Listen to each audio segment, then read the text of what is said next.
তো আজ আমি বানাবো তো আমি প্রথমেই বলছি না কি বানাবো, দেখতে থাকো তোমরা, তবেই বুঝতে পারবে কি আমি বানাচ্ছি। না বলেই দিই, আজ আমি বানাচ্ছি ডিমের চপ। মশলাগুলোকে আমি ভালো করে ভেজে নিচ্ছি। এতে বাদাম, মটরশুঁটি, পেঁয়াজগুলোকে ভালো করে ভেজে তারপর একটা একটা করে এতে মশলা দিয়ে দিলাম। আলুটাকে আমি প্রথম থেকেই বয়েল করে রেখেছিলাম।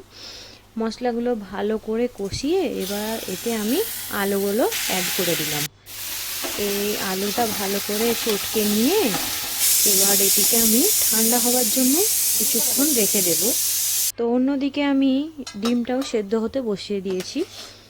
তো এই আলুটা যতক্ষণ না ঠান্ডা হচ্ছে, তো আমি ডিমগুলো সেদ্ধ করে নিয়ে ছাড়িয়ে নেব। ততক্ষণ ডিমগুলো সেদ্ধ হয়ে যাবার পরে তো পুরটাকে এইভাবে আমি ডিমের সঙ্গে অ্যাড করে দেব। দেওয়ার পর এগুলো সব একটা একটা করে আমি করে নেব। তারপর তেলে ভালোভাবে ফ্রাই করে নেব। তো রেডি আমার ডিমের চপ।